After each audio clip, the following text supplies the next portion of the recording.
अस्सलाम वालेकुम dear students, मैं मोहम्मद कैस अली खान हूं और आप यूट्यूब चैनल देख रहे हैं जिसके ऊपर मैं वीडियोस अपलोड करता हूं मैट्रिक और इंटरमीडिएट के डिफरेंट सब्जेक्ट्स के। डियर स्टूडेंट्स, हम इस लेक्चर के अंदर 9th क्लास की फिजिक्स की न्यू बुक स्टार्ट करें। यहाँ पे हमारे पास 9th क्लास की फिजिक्स का यूनिट नंबर 1 है, इसको स्टार्ट करना है। यूनिट नंबर 1 है हमारे पास फिजिकल क्वांटिटीज़ एंड मेजरमेंट्स। इस यूनिट के अंदर हमने फिजिकल क्वांटिटीज़ के बारे में स्टडी करना है और उसके बाद इन फिजिकल क्वांटिटीज़ को मेजर करने की हमने टेक्निक्स देखनी है और हमने ये देखना है कि वो कौन कौन से इंस्ट्रूमेंट्स हैं जिनकी हेल्प से हम फिजिकल क्वांटिटीज़ को मेजर कर सकते हैं, और वो जो इंस्ट्रूमेंट्स होंगे हमारे पास उनकी डिटेल भी हम इस चैप्टर के अंदर इंशाल्लाह पढ़ेंगे। तो स्टार्ट करते हैं हम इस चैप्टर को। इस चैप्टर के अंदर सबसे पहले हमारे पास इंट्रोडक्शन है, साइंस के बारे में थोड़ी सी इन्फॉर्मेशन दी हुई है कि साइंस क्या चीज़ है, वो हम पहले देखते हैं। उसके बाद हम देखते हैं अपना नेक्स्ट टॉपिक जो कि हमारा इस लेक्चर का टॉपिक है। इस लेक्चर के अंदर हम फिज़िकल क्वांटिटीज़ के बारे में पढ़ेंगे, ये समझेंगे कि फ़िज़िकल क्वांटिटीज़ क्या होती हैं और उसके बाद नॉन फिज़िकल क्वांटिटीज़ क्या होती हैं। जो फिज़िकल क्वांटिटीज़ होती हैं ये कितनी टाइप्स की होती हैं, सारा कंसेप्ट फिज़िकल क्वांटिटीज़ का हम यहाँ पे देखेंगे इस लेक्चर के अंदर, और फिर आगे हमारे जो लेक्चर्स होंगे वहाँ पे हम इनको मेजर करना सीखेंगे। तो स्टार्ट करते हैं हम अपने चैप्टर को।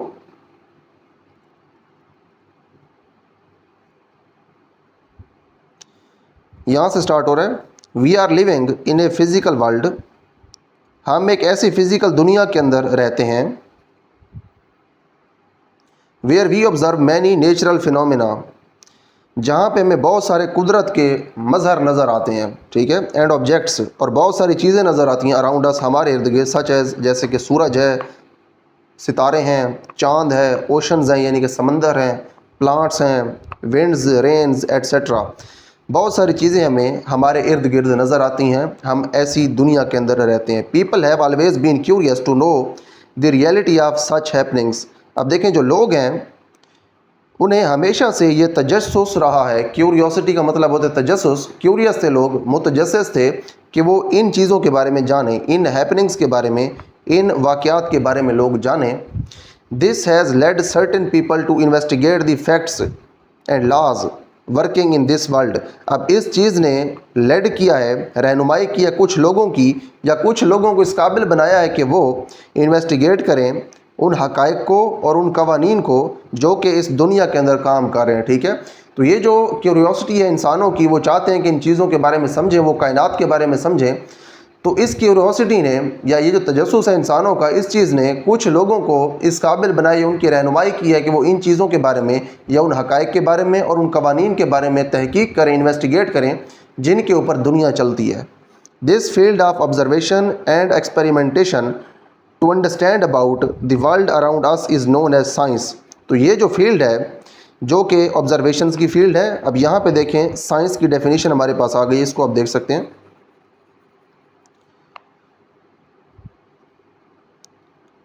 This field of observation and experimentation, ये मुशाहिदे और तजर्बे की जो फील्ड है, to understand about the world around us, जिसकी मदद से हम अपने इर्द गिर्द मौजूद दुनिया को समझते हैं, या फिर हमारे इर्द गिर्द मौजूद दुनिया को समझने के लिए मुशाहिदे और तजर्बे की field is known as science, इसको हम साइंस कहते हैं। Everything in our lives is closely linked to science. हमारी ज़िंदगी में जो कुछ भी है वो साइंस के साथ उसका बड़ा गहरा ताल्लुक़ है। And the discoveries made by the scientist, और साइंसदानों ने जो डिस्कवरीज़ की हैं, जो उन्होंने दरियाफ्तें की हैं, उनके साथ भी इसका काफ़ी ज़्यादा ताल्लुक़ है, जो भी चीज़ें हमारी ज़िंदगी में होती हैं। In order to obtain reliable results from experiments, जो तजर्बात होते हैं उनसे काबिल भरोसा नताइज हासिल करने के लिए the primary thing is to make accurate measurements. तो जो बुनियादी चीज़ है वो ये है कि हम मेजरमेंट्स को बिल्कुल एक्यूरेट करें, दुरुस्त मेजरमेंट्स करें। देखें, जो फिज़िक्स है इसके अंदर बेसिकली होते हैं एक्सपेरिमेंट्स। जब आप एक्सपेरिमेंट करते हैं तो एक्सपेरिमेंट के रिजल्ट में आपको कुछ मेजरमेंट्स लेनी होती है, ठीक है। जो रिजल्ट्स होते हैं एक्सपेरिमेंट के वो आपने मेजरमेंट्स की फॉर्म में नोट करने होते हैं। तो इसलिए जो मेजरमेंट्स हैं वो आपको दुरुस्त लेनी आनी चाहिए। जब आप दुरुस्त मेजरमेंट्स लेंगे तो उसके बाद या आप अच्छे एक्सपेरिमेंट्स कर सकते हैं और अच्छे आप फिज़िक्स के मास्टर बन सकते हैं, ठीक है जी। नेक्स्ट हमारे पास फिज़िकल क्वांटिटीज़ के बारे में थोड़ा सा यहाँ पे बताया हुआ है। Physical quantities and their measurements have always been the matter of interest for the scientists. जो साइंसदान हैं उनके लिए फ़िज़िकल क्वांटिटीज़ और उनकी जो पैमाइश है ये हमेशा ही दिलचस्पी का जो है वो मैटर, ये दिलचस्पी का मामला रही है हमेशा ही। जो साइंसदान है वो चाहते हैं कि वो फ़िज़िकल क्वांटिटीज़ के बारे में बहुत अच्छे से पढ़ें और ये भी चाहते हैं कि वो इनको मेजर करना भी सीख लें। या अच्छे से इनको मेजर करना सीख लें। दे हैव बीन इन्वेस्टिगेटिंग, वो इन्वेस्टिगेट कर रहे हैं इस चीज़ की, वो काफ़ी खोज लगा रहे हैं, टू इम्प्रूव दी मेथड्स, ताकि वो इन तरीक़ों को दुरुस्त करें, एंड इंस्ट्रूमेंट्स, और उन आलात को दुरुस्त करें। किन आलात को दुरुस्त करें, किन तरीक़ों को दुरुस्त करें, किस लिए दुरुस्त करें? For accurate measurements of physical quantities, physical quantities की दुरुस्त पैमाइश के लिए। उनकी एक कोशिश है साइंसदानों की कि फ़िज़िकल क्वांटिटीज़ की दुरुस्त पैमाइश के लिए वो तरीक़ों और आलात को दुरुस्त करें जिनकी हेल्प से वो फ़िज़िकल क्वांटिटीज़ को मेजर करते हैं। In this chapter we will discuss physical quantities. इस चैप्टर के अंदर हम फ़िज़िकल क्वांटिटीज़ को डिस्कस करेंगे, उनकी मेजरमेंट को डिस्कस करेंगे, एंड रिलेटेड कंटेंट्स, और इसके साथ रिलेटेड जो और चीज़ें उनको भी हम डिस्कस करेंगे। देखिए, ये तो हमारे पास एक छोटा सा इंट्रोडक्शन था फ़िज़िकल क्वांटिटीज़ का और साइंस का। अब हम आते हैं अपने असल टॉपिक के ऊपर, जो कि है physical and non physical quantities. यहाँ पे हमने ये देखना होगा कि फ़िज़िकल क्वांटिटीज़ क्या होती हैं और नॉन फ़िज़िकल क्वांटिटीज़ क्या होती हैं। वैसे हमारे पास ये जो फ़िज़िक्स का सब्जेक्ट है, इसके अंदर हम जो क्वांटिटीज़ यूज़ करते हैं ये फ़िज़िकल क्वांटिटीज़ होती हैं, ठीक है। तो हमारा जो इंटरेस्ट है उसकी फ़िज़िकल क्वांटिटीज़ हैं। नॉन फ़िज़िकल क्वांटिटीज़ हम यहाँ पे इसलिए पढ़ेंगे ताकि डिफरेंस क्लियर हो जाए कि फ़िज़िकल और नॉन फ़िज़िकल कौन सी क्वांटिटीज़ होती हैं। We describe various natural phenomena, events and human behavior using some of their features and terms। देखें, बहुत सारे जो कुदरत के फिनोमेना होते हैं, जो कुदरत के मज़हर होते हैं, जो कुदरत के वाक़यात होते हैं, इवेंट्स होते हैं, और उसके बाद जो इंसान के बिहेवियर होते हैं, इंसान के रवैये होते हैं, उनको हम बयान करते हैं using some of their features. उनकी कुछ खसूसियात, उनके जो रवैये होते हैं और कुदरत के जो वाक़यात होते हैं और जो मज़हर होते हैं कुदरत के, इनको बयान करने के लिए इनकी कुछ खसूसियात होती हैं, इनको हम इस्तेमाल करते हैं। एंड टर्म्स, और कुछ और अल्फाज होते हैं जैसे कि सच एज़ लव, प्यार, affection, fear, wisdom, beauty, length, volume, density, time, temperature etcetera, ठीक है। इस तरह की जो चीज़ें हैं या इस तरह की जो टर्म्स हैं, इनको हम यूज़ करते हैं मुख्तलिफ़ चीज़ों को डिनोट करने के लिए, ठीक है। वो बिहेवियर्स भी हो सकते हैं, वो इवेंट्स भी हो सकते हैं, वो फिनोमेना भी हो सकते हैं, ठीक है। Some of these can be, इनमें से जो कुछ हैं, some of these can be measured directly and indirectly using some tools. इनमें से कुछ ऐसी चीज़ें हैं जिनको आप डायरेक्टली या फिर इनडायरेक्टली, यानी कि बिल वास्ता या फिर बिला वास्ता, इनको आप मेजर कर सकते हैं, इनकी पैमाइश कर सकते हैं यूजिंग सम टूल्स, कुछ आलात को इस्तेमाल करके, and instruments such as length of an object using a ruler. आप लेंथ जो है किसी भी ऑब्जेक्ट की, कोई चीज़ हो आपके पास, उसको आप ऑब्जेक्ट कहते हैं, किसी भी ऑब्जेक्ट की जो लेंथ है उसको आप एक रूलर की हेल्प से मेजर कर सकते हैं, बता सकते हैं ये चीज़ कितनी लंबी है। Time duration of an event using a clock, एक घड़ी को इस्तेमाल करके आप किसी भी वाक़े का टाइम ड्यूरेशन बता सकते हैं, कितने टाइम के दौरान ये वाक़या हुआ है। The temperature, the degree of hotness, कि कोई चीज़ कितनी गर्म है, इस चीज़ को हम टेम्परेचर कहते हैं। टेम्परेचर हम किस चीज़ के साथ मेजर कर सकते हैं? Temperature of somebody using a thermometer, जो टेम्परेचर है उसको मेजर कर सकते हैं एक थर्मोमीटर को इस्तेमाल करके। देखें, यहाँ पे उन्होंने हमें उन क्वांटिटीज़ के बारे में बताया है जिनको हम इंस्ट्रूमेंट्स की हेल्प से मेजर कर सकते हैं। देखें, पहले उन्होंने हमें क्या चीज़ बताई है? पहले उन्होंने हमें बताई लेंथ। जो लेंथ है इसको आप मेजर कर सकते हैं रूलर की हेल्प से, ठीक है। और भी काफ़ी इंस्ट्रूमेंट्स हैं, सिर्फ मिसाल के तौर पर उन्होंने यहाँ पे रूलर बताया। उसके बाद जो टाइम है इसको आप घड़ी की हेल्प से मेजर करते हैं, और उसके बाद जो टेम्परेचर है इसको आप थर्मोमीटर की हेल्प से मेजर कर सकते हैं, ठीक है। They are called physical quantities. तो इन क्वांटिटीज़ को हम कहते हैं फिजिकल क्वांटिटीज़, क्योंकि इनको आप मेजर करते हैं इंस्ट्रूमेंट्स की हेल्प से। The foundation of physics rests upon physical quantities. अब देखें, जो फिज़िक्स की बुनियाद है, जो सब्जेक्ट हमने इस लेक्चर में शुरू किया है, जो ये फिज़िक्स की किताब है या पूरा जो फिज़िक्स का सब्जेक्ट है, इस पूरे सब्जेक्ट की बुनियाद है फिजिकल क्वांटिटीज़ के ऊपर, ठीक है। कौन सी फिजिकल क्वांटिटीज़ हैं? Through which the laws and principles of physics are expressed. ऐसी फिजिकल क्वांटिटीज़ थ्रू विच, जिनके ज़रिए लॉज एंड प्रिंसिपल्स, फ़िज़िक्स के जो कवानीन हैं और जो फ़िज़िक्स के असूल हैं वो ज़ाहिर किए जाते हैं, वो एक्सप्रेस किए जाते हैं, ठीक है। अब जितने भी फ़िज़िक्स के असूल और इसके कवानीन हैं, उन सब के सब असूल और कवानीन को आप फ़िज़िकल क्वांटिटीज़ की हेल्प से ज़ाहिर करते हैं, तो इसीलिए ये काफ़ी इंपॉर्टेंट है। अदर क्वांटिटीज़ कोटेड अबव, बाकी क्वांटिटीज़ जो कि ऊपर हमने बताई हैं, such as love, affection, fear, डरना, विजडम, अकल and beauty, can not be measured using tools and instruments. अब ये जो आपके पास क्वांटिटीज़ हैं, इनको आप टूल्स या फिर इंस्ट्रूमेंट्स की हेल्प से, यानी कि आलात की हेल्प से इनको आप मैयर नहीं कर सकते। ठीक है, कोई आला नहीं है मैयर करने का लव को, अफेक्शन को, फियर को, विजडम को और ब्यूटी को। ठीक है, मैयर नहीं कर सकते इनको आप। They often pertain to the perception और इंटरप्रिटेशन ऑफ द ऑब्जर्वर। अब देखिए, ये हमेशा डिपेंड करते हैं किसी भी ऑब्जर्वर यानी कि देखने वाले की परसेप्शन के ऊपर, यानी कि किस तरह से वो उस चीज़ को महसूस करता है, और इंटरप्रिटेशन या फिर किस तरह से वो उस चीज़ को जाहिर करता है, इंटरप्रेट करता है, किस तरह से दिखाता है कि ये चीज़ क्या है। मिसाल के तौर पर यहाँ पे हमारे पास एक वर्ड आया है फियर। फियर का मतलब होता है खौफ। मिसाल लेते हैं छिपकली की। एक आदमी है आपके पास, फॉर एग्जांपल, उसको डर लगता है छिपकली से, तो उसके लिए फियर जो है, खौफ, उसकी डेफिनेशन कुछ और होगी। उसके साथ ही दूसरा आदमी खड़ा है, उसको छिपकली से कोई डर नहीं लगता, तो उसके लिए जो फियर है उसकी डेफिनेशन कुछ और होगी। तो आप यूँ समझें कि यहाँ पर ये जो आपके पास टर्म्स लिखी हुई हैं, लव, अफेक्शन, फियर, विजडम, ये सिर्फ और सिर्फ जो देखने वाला होता है या जो इनको महसूस कर रहा होता है, जो इनको बयान कर रहा होता है, इंटरप्रेट कर रहा होता है, ये सिर्फ उसके ऊपर डिपेंड करती हैं, ये किस तरह से इसको बयान करता है, किस तरह से वो इन चीज़ों को महसूस करता है। लेकिन जो बाकी क्वांटिटीज़ ऊपर हमने बताई हैं, फिजिकल क्वांटिटीज़, ये हर किसी के लिए सेम होती हैं। मिसाल के तौर पर हमारे पास एक पाइप है जिसकी लेंथ 1 मीटर है। अगर कोई भी उसको मेजर करे तो उसकी लेंथ 1 मीटर ही होगी। टेम्परेचर है अगर किसी चीज़ का 30 डिग्री सेल्सियस, तो कोई भी मेजर करे तो वो 30 डिग्री सेल्सियस ही होगा। तो यहाँ से हमने ये सीखा कि फिजिकल क्वांटिटीज़ वो क्वांटिटीज़ हैं जिनकी मेजरमेंट हर किसी के लिए फिक्स रहती है, लेकिन नॉन फिजिकल क्वांटिटीज़ ऐसी क्वांटिटीज़ हैं जिनकी मेजरमेंट फिक्स नहीं होती। ये देखने वाले के ऊपर डिपेंड करता है कि किस तरह से वो उन चीज़ों को महसूस करता है या किस तरह से वो उन चीज़ों को बयान करता है। तो यहाँ पर हमारे पास फिजिकल और नॉन फिजिकल क्वांटिटीज़ का जो फ़र्क है ये काफ़ी क्लियर हो गया। उसके बाद नेक्स्ट हमारे पास है दे कैन बी डिस्क्राइब्ड और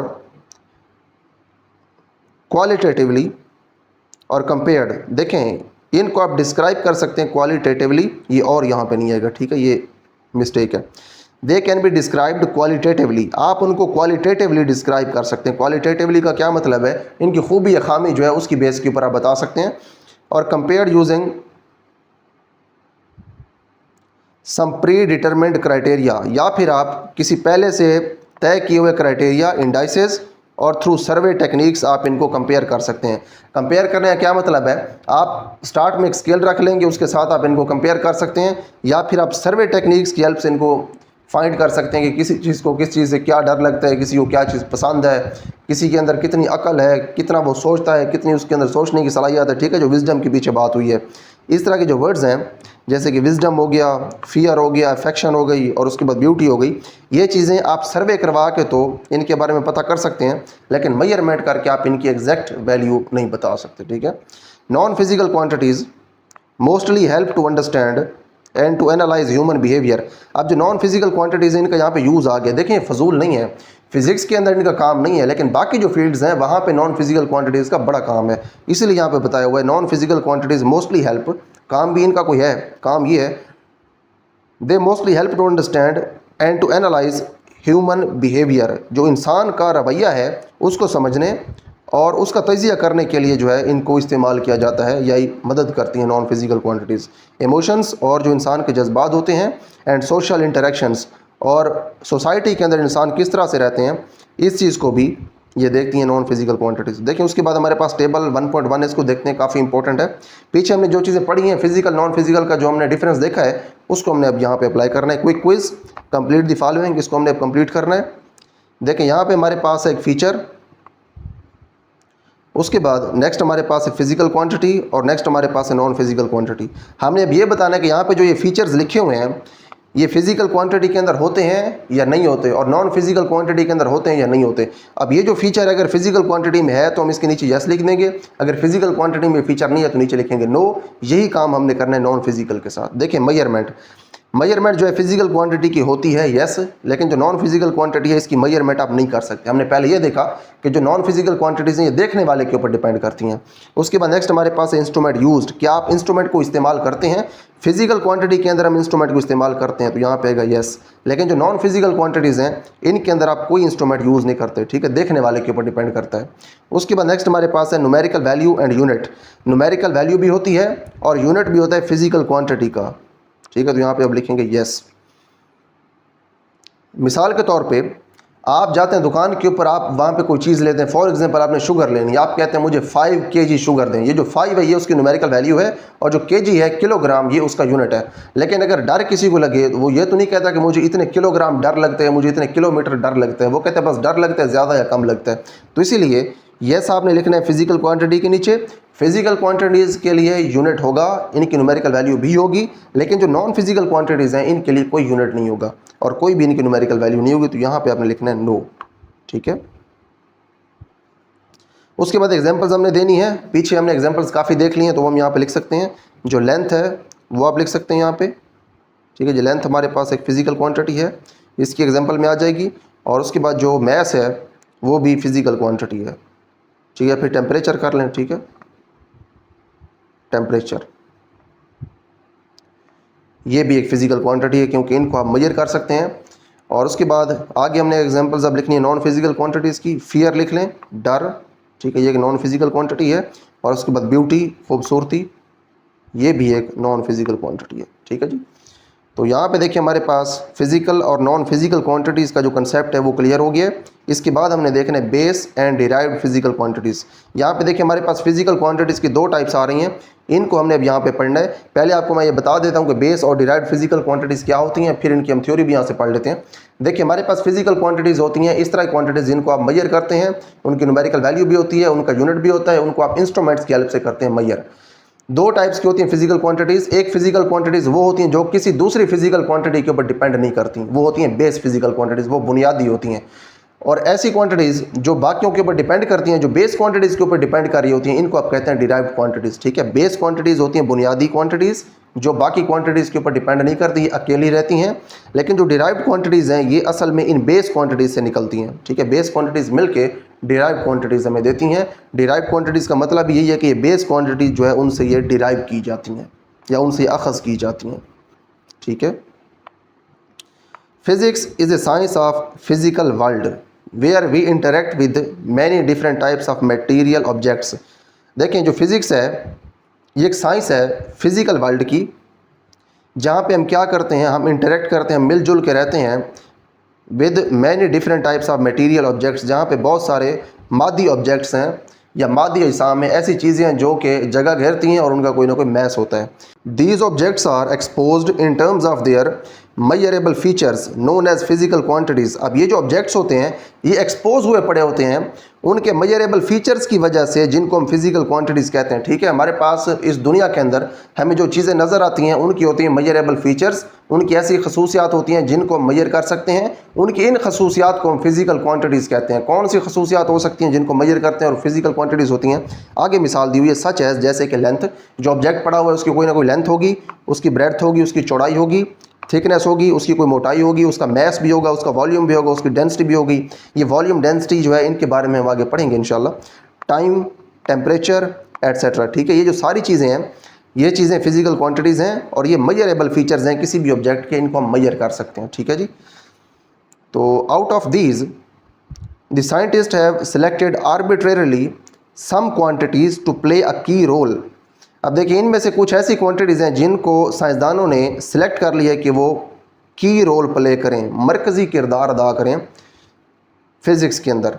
तो वो कौन सी हैं? They are called base quantities. इनको आप कहते हैं बेस क्वांटिटीज़। ऐसी क्वांटिटीज़ जो कि मरकज़ी क्वांटिटीज़ हैं, बाकी क्वांटिटीज़ के ऊपर डिपेंड नहीं करती, उन्हें आप कहते हैं base quantities. All the quantities which can be described in terms of one or more base quantities are called derived physical quantities. अब देखें दूसरी टाइप की यहाँ पे फिजिकल क्वांटिटीज़ आ गई हैं। पहले हमारे पास यहाँ तक थी बेस क्वांटिटीज़, ठीक है, यहाँ से यहाँ तक they are called base quantities. देखिए अब डेफिनेशन अगर आपको लिखनी पड़ जाए तो आप कैसे लिखेंगे? आप इसकी डेफिनेशन ऐसे लिखेंगे, those physical quantities which do not depend on any other physical quantity they are called base quantities, ठीक है। उसके बाद जो डिराइव्ड क्वांटिटीज़ है उनकी डेफिनेशन यहाँ पे मुकम्मल लिखी हुई, इसको हम यहीं से करेंगे। All the quantities which can be described in terms of one or more base quantities. ऐसी क्वांटिटीज़ जिनको आप एक या एक से ज़्यादा बेस क्वांटिटी की हेल्प से एक्सप्रेस कर सकते हैं, बयान कर सकते हैं, are called derived physical quantities. तो इनको आप डिराइव्ड फिजिकल क्वांटिटीज़ कहते हैं, ऐसी क्वांटिटीज़ जो कि बेस क्वांटिटीज़ से मिलकर बनती हैं। फॉर एग्जांपल मिसाल के तौर पे speed, is a derived quantity, जो स्पीड है ये एक डिराइव्ड क्वांटिटी है, विच डिपेंड्स ऑन डिस्टेंस, जो कि डिस्टेंस के ऊपर डिपेंड करती है, एंड टाइम और टाइम के ऊपर, विच आर बेस क्वांटिटीज़, जो कि दोनों बेस क्वांटिटीज़ हैं। डिस्टेंस भी बेस क्वांटिटी है, टाइम भी बेस क्वांटिटी है, लेकिन जो स्पीड है ये डिपेंड कर रही होती है डिस्टेंस और टाइम के ऊपर, इसलिए जो स्पीड है ये एक डिराइव्ड क्वांटिटी है। किस तरह से देखें, डिपेंड करती है। अगर आप कैलकुलेट करना चाहते हैं किसी भी गाड़ी की कितनी स्पीड है, तो आप ये देखेंगे कि उसने कितने टाइम के अंदर कितना डिस्टेंस कवर किया। फॉर एग्जांपल 1 घंटे में उसने 100 माइल्स का डिस्टेंस कवर किया, तो आप कहेंगे इसकी जो स्पीड है वो है 100 माइल्स पर आवर। 100 को आप 1 से डिवाइड करवा देंगे। अगर 100 माइल्स उसने कवर किए हैं 2 घंटे के अंदर, तो आप 100 को 2 से जब डिवाइड करवाएंगे तो आंसर आएगा 50, तो उसकी स्पीड निकल आएगी 50 माइल पर आवर। तो इस तरह से देखिए हमारे पास जो स्पीड है ये डिपेंड करती है डिस्टेंस और टाइम के ऊपर, इसलिए स्पीड हो गई डिराइव्ड क्वांटिटी, और डिस्टेंस और टाइम जो ये हैं base quantities. Whereas density of a material is described in terms of mass and volume। अब जो डेंसिटी होती है किसी भी मटेरियल की, वो मैस और वॉल्यूम की हेल्प से आप उसको बयान कर सकते हैं। क्या होती है डेंसिटी? डेंसिटी का मतलब ये है मैस ओवर वॉल्यूम, ठीक है। वॉल्यूम का मतलब ये है कि आपको मिसाल के तौर पे एक बॉक्स दिया है, और इस बॉक्स का फॉर एग्जांपल जो वॉल्यूम है वो हमारे पास है 1 मीटर क्यूब, ठीक है। इसकी जितनी भी साइड्स हैं इन सब की लेंथ है 1 मीटर, और ये जो बॉक्स है फॉर एग्जांपल इसका वॉल्यूम हमारे पास है 1 मीटर क्यूब। और डेंसिटी अगर हमने अब फाइंड करनी है इसकी, तो हमें अब ये देखना पड़ेगा कि इस 1 मीटर क्यूब के अंदर मैस कितना मौजूद है, मादा कितना मौजूद है, मैटर कितना मौजूद है। फॉर एग्जांपल इसके अंदर हमारे पास है 5 kg मैस इसका, ठीक है। इसके अंदर जो मैस है वो फॉर एग्जांपल है 5 kg। तो हम अब क्या करेंगे, इसकी डेंसिटी फाइंड करने के लिए जो मैस है उसको आप ऊपर लिखेंगे, 5 को यहाँ पे लिखेंगे, और इसका जो वॉल्यूम है 1 उसको आप लिखेंगे नीचे। तो 5 इसकी डेंसिटी आ गई 5 kg मीटर क्यूब, ठीक है जी, 5 किलोग्राम मीटर क्यूब, ये इसकी डेंसिटी है। इस तरह से आपने डेंसिटी कैलकुलेट करनी होती है। अब देखिए यहाँ पे हमारे पास जो बेस और डिराइव्ड क्वांटिटीज़ हैं उनका कंसेप्ट क्लियर हो गया। यहाँ पे हमने ये देखा कि बेस क्वांटिटीज़ ऐसी फिजिकल क्वांटिटीज़ हैं जो कि किसी दूसरी क्वांटिटी के ऊपर डिपेंड नहीं करती, लेकिन जो डिराइव्ड क्वांटिटीज़ हैं ये बेस क्वांटिटीज़ से मिल के बनती हैं, ठीक है। जो इनकी बाकी डिटेल है ये आगे हमारे पास टेबल्स होंगे, वहाँ पे हम इंशाल्लाह इनको देख लेंगे। देखिए यहाँ पे हमारे पास टेबल 1.2 है, यहाँ पे बेस क्वांटिटीज़ मौजूद हैं, ये हम देख लेंगे। उसके बाद टेबल हमारे पास है 1.3, यहाँ पे हमारे पास है डिराइव्ड क्वांटिटीज़, ये भी हम देख लेंगे, लेकिन इनको हम अगले लेक्चर के अंदर इंशाल्लाह देखेंगे। अच्छा जी, उसके बाद नेक्स्ट हमारे पास है measurement of a physical quantity. यहाँ पे हमने ये देखना है कि जो फिजिकल क्वांटिटी है इसको मेजर हमने कैसे करना है। A measurement is a process of comparison of an unknown quantity. अब जो मेजरमेंट है इसका मतलब क्या है, उसका मतलब उन्होंने यहाँ पे बताया, मेजरमेंट की डेफिनेशन बताई है। अब डेफिनेशन मेजरमेंट की अगर पेपर में पूछ ली जाए तो आप बता सकते हैं यहाँ से देख के कि मेजरमेंट जो उसकी ये डेफिनेशन है। A measurement is a process of comparison. अब मेजरमेंट जो है ये कंपैरिजन का एक प्रोसेस है जिसके अंदर हम कंपैरिजन करते हैं, मवाजना करते हैं दो चीज़ों का। किन किन चीज़ों का करते हैं मवाजना? ऑफ एन अननोन क्वांटिटी, एक अननोन क्वांटिटी का मवाजना करते हैं, with A widely accepted standard quantity, और ऐसी स्टैंडर्ड क्वांटिटी के साथ उसका हम मवाजना करते हैं जो कि वाइडली एक्सेप्टेड होती है। वाइडली का मतलब है बहुत ज़्यादा एक्सेप्टेड, कबूल की जाती है। पूरी दुनिया के अंदर जो मयारी मिकदार कबूल की जाती है उसके साथ जब हम किसी ऐसी मिकदार का मवाजना करते हैं जो कि अननोन होती है, जो हमें पता नहीं होती, तो फिर इस कंपैरिजन को हम कहते हैं मेजरमेंट। आप दुकान के ऊपर जाते हैं, कोई चीज़ आपने लेनी है, आप कहते हैं मुझे ये चीज़ आप दें 1 किलोग्राम दें इसका, तो वो 1 किलोग्राम आपको कैसे देता है? उसके पास जो बैलेंस होता है उसके होते हैं 2 हिस्से। एक हिस्से के अंदर वो चीज़ डालता है जो आपको उसने देनी है, दूसरे हिस्से के अंदर वो वेट्स डालता है। अब देखिए यहाँ पे वो क्या कर रहा है, जो वेट्स हैं ये स्टैंडर्ड है, और स्टैंडर्ड ये वाला पूरी दुनिया के अंदर एक्सेप्टेड है। तो इस स्टैंडर्ड के साथ वो कंपेयर करता है उस क्वांटिटी को जो कि उसको पता नहीं होती क्वांटिटी, उसको एडजस्ट करता है अपनी मर्जी से। उसमें कोई चीज़ कमी होती है तो उसको मज़ीद चीज़ डाल देता है, उसमें कुछ चीज़ ज़्यादा होती है तो उसमें से वो निकाल लेते हैं, उसको बैलेंस करके स्टैंडर्ड के साथ कंपेयर करके फिर वो चीज़ आपको देता है उसका एग्जैक्ट मैस मेजर करके। तो इस तरह से आप मेजरमेंट्स करते हैं। उसके बाद नेक्स्ट हमारे पास है इन दी अर्ली डेज़। अच्छा देखें, जो पहले वक्त थे या पहले दिन थे या पुराने वक्तों के अंदर जो लोग थे वो किस तरह से मेजरमेंट करते थे वो यहाँ पे बताया हुआ है। In the early days people use to measure length using hand or arm, foot or steps. पुराने वक्तों के अंदर लोग हाथ को इस्तेमाल करते थे, बाजू को, पाँव को, या फिर अपने कदम को, ठीक है, स्टेप्स कहते हैं, अपने कदम को इस्तेमाल करते थे लेंथ को मेजर करने के लिए। This measurement may result in confusion, इस मेजरमेंट की वजह से कन्फ्यूजन हो सकती थी। As the measurement of different people may differ from each other, क्योंकि मुख्तलिफ लोगों की जो पैमाइश है वो एक दूसरे से मुख्तलिफ हो सकती है। क्यों मुख्तलिफ हो सकती है? Because of different sizes of their hands, क्योंकि उनके जो हाथ हैं उनका साइज़ मुख्तलिफ हो सकता है। आर्म्स, बाजुओं का भी साइज़ मुख्तलिफ हो सकता है। स्टेप्स जो हैं वो भी मुख्तलिफ हो सकते हैं। किसी का कद बहुत बड़ा है तो उसके स्टेप्स तो बहुत बड़े बड़े होंगे, वो ज़्यादा मेजर कर लेगा। किसी का कद छोटा है, उसके स्टेप्स छोटे हैं तो वो फिर कम मेजर करेगा। ठीक है, इसीलिए अगर स्टेप्स की हेल्प से मेजरमेंट ली जाए, बाजुओं की हेल्प से, हाथों की हेल्प से, तो उसके बाद जो मेजरमेंट्स हैं उनमें फ़र्क आ जाएगा। उसके बाद नेक्स्ट है हमारे पास टू अवॉइड सच कन्फ्यूजन। अब ये जो कन्फ्यूजन है इससे बचने के लिए there is a need of a standard, तो एक मयार की ज़रूरत है जिसके साथ कंपेयर करके आप चीज़ों को मेजर करें। So that measurement by any person में रिज़ल्ट द सेम, कि कोई भी इंसान मेजरमेंट करे तो उसका रिज़ल्ट सेम आ जाए। ठीक है, कोई बड़े कद का आदमी होगा, ज़्यादा उसके बड़े बड़े स्टेप्स होंगे, छोटे कद का आदमी होगा तो उसके स्टेप्स छोटे होंगे, तो मेजरमेंट्स जो हैं उनकी डिफरेंट हो जाएंगे। लेकिन अगर उन दोनों के पास, बड़े कद वाले के पास, छोटे कद वाले के पास एक स्टैंडर्ड इंस्ट्रूमेंट आ जाए, दोनों अगर इंस्ट्रूमेंट की हेल्प से मेजरमेंट लें तो दोनों सेम लेंथ जो है वो मेजर करके बता देंगे। तो इसी वजह से स्टैंडर्ड जो है उसकी ये इंपॉर्टेंस है। This standard of measurement is known as a unit. अब मेजरमेंट का जो स्टैंडर्ड है इसको हम यूनिट कहते हैं। ठीक है,